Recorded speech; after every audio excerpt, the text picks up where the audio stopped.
Hi students, good morning all of you. We are going to resume our class after first term examination. Are you ready?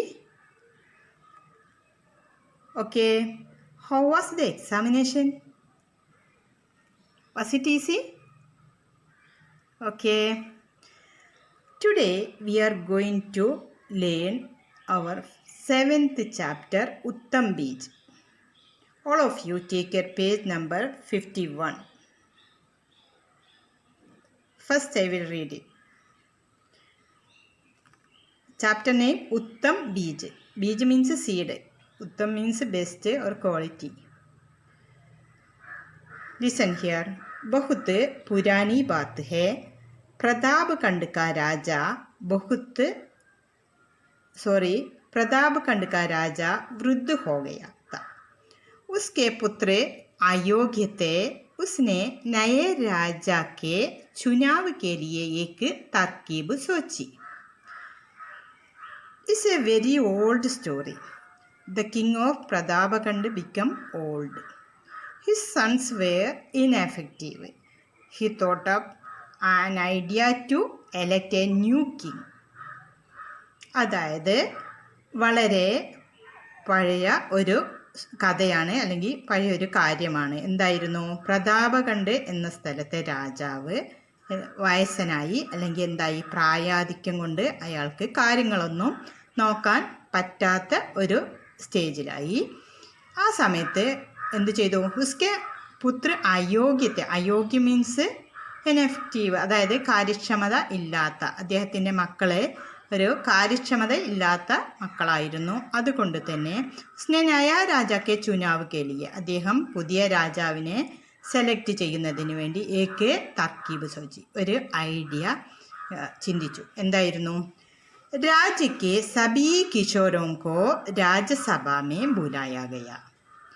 राजा ने स्वयं सबको एक एक बीज दिया और बताया कि आप इस बीज को उगाइए. जिसका पौधा उत्तम होगा उसे विशेष पुरस्कार दिया जाएगा. What happened? All the teenagers in the states were called to the Rajya Sabha.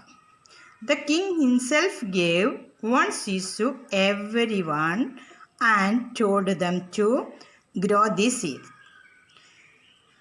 The one whose plant is good will be given a special reward. എന്താണ് സംഭവിച്ചത്? രാജ്യക്കെ സബീ കിഷോരോं को राज्यसभा में बुलाया गया. രാജ്യത്തുള്ള എല്ലാ ടീനേജേഴ്സ്, അതായത് ചെറുപ്പക്കാരെയും രാജ്യസഭയിലേക്ക് വിളിപ്പിച്ചു.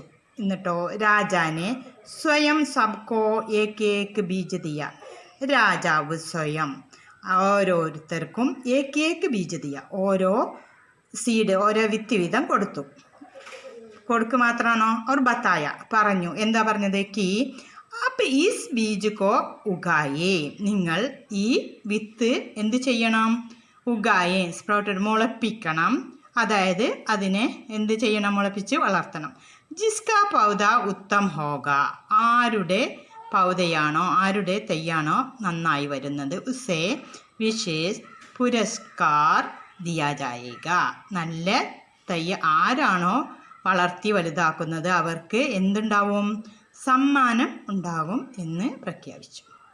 लियांग बहुत व्याकुल था क्योंकि वह रोज गमले में पानी डाल रहा था, देखभाल भी करता था, लेकिन उसके बीज में अंकुर नहीं फूटा. दूसरे लड़के से पूछा तो उसे पता चला कि उनके पौधे बहुत अच्छे हैं. किसी के गमले में तो सुंदर सुंदर फूल भी खिले थे. Liang was very disturbed as he was pouring water to the pot every day and also used to take care, but his seed did not sprout.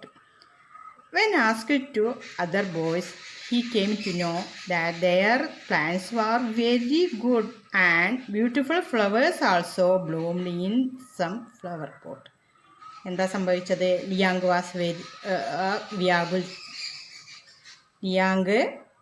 ബഹുത്ത് വ്യാകുലത.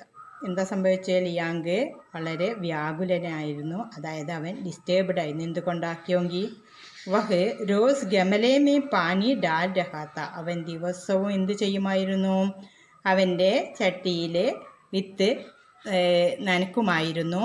ദേഖ്ഭാൽ B കർത്താത്ത, അവൻ അതിനെ നല്ലോണം കെയർ ചെയ്യുമായിരുന്നു. ലേക്കിൻ ഉസ്കെ ബീജ് മേ അങ്കുർ നഹീം ഫൂട്ട, എന്നിട്ട് എന്തുണ്ടായി, അത് മുള പൊട്ടിയില്ല, അല്ലെങ്കിൽ ആ വിത്ത് മുളച്ചില്ല. ദൂസരെ ലഡ്കേസെ പൂച്ചാത്തോ ഉസേ പതാച്ചല, എന്താ സംഭവിച്ചത്, when asked to other boys he came to know, അവന് അറിയാൻ കഴിഞ്ഞു, മറ്റു കുട്ടികളോട് അവൻ ചോദിച്ചു, അപ്പോൾ അവന് അറിയാൻ കഴിഞ്ഞു. എന്താ അറിഞ്ഞത് അവന്, ദയർ തോ ഉസേ പതാച്ചല കി ഉൻകെ പൗധെ ബഹുത്ത് അച്ഛേ ഹെ, എന്താ അവനാണ്, there plants are very good, മറ്റുള്ളവരുടെ പ്ലാന്റ്സൊക്കെ നന്നായിട്ട് വളർന്നിട്ടുണ്ട്.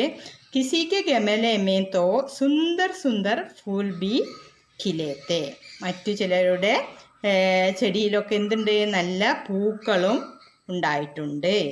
അതാണ് അവന് അറിയാൻ കഴിഞ്ഞത്. വർഷ ബർബാദ് സബ് അപ്പന അപ്പന ഗമലെ ലേക്കർ പहुंचे. राजा खुशी से बोला, वाह कितने सुंदर पौधे हैं.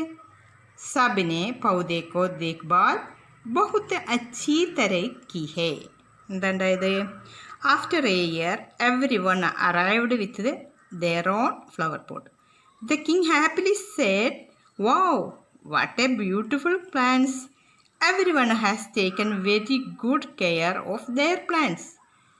എന്താ സംഭവിച്ചത്, ഒരു വർഷത്തിന് ശേഷം എല്ലാവരും അവരവരുടെ എന്തായി ഫ്ലവർ പോട്ടുമായി, അതായത് അവർക്ക് കൊടുത്ത വിത്ത് മുളപ്പിച്ച് ആ പോട്ടുമായി രാജസന്നിധിയിലെത്തി. അപ്പോൾ രാജാവ് അവരോട് പറയാണ്, വർഷ ബർബാദ്, ഒരു വർഷത്തിന് ശേഷം എന്നാണ് അർത്ഥം. സബ് അപ്പന അപ്പന ഗമന ലേക്കർ പഹുഞ്ചെ, എല്ലാവരും തങ്ങളുടെ തൈകളുമായി എത്തി.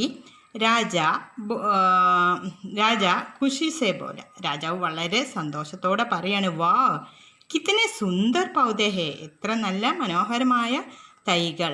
സബിനെ പൗധോ കി ദേഖ്ഭാൽ ബഹുത്ത് അച്ചി തരേക്ക്, എല്ലാവരും തൈ നന്നായി നോക്കിയിട്ടുണ്ട് എന്നാണ് പറഞ്ഞത്.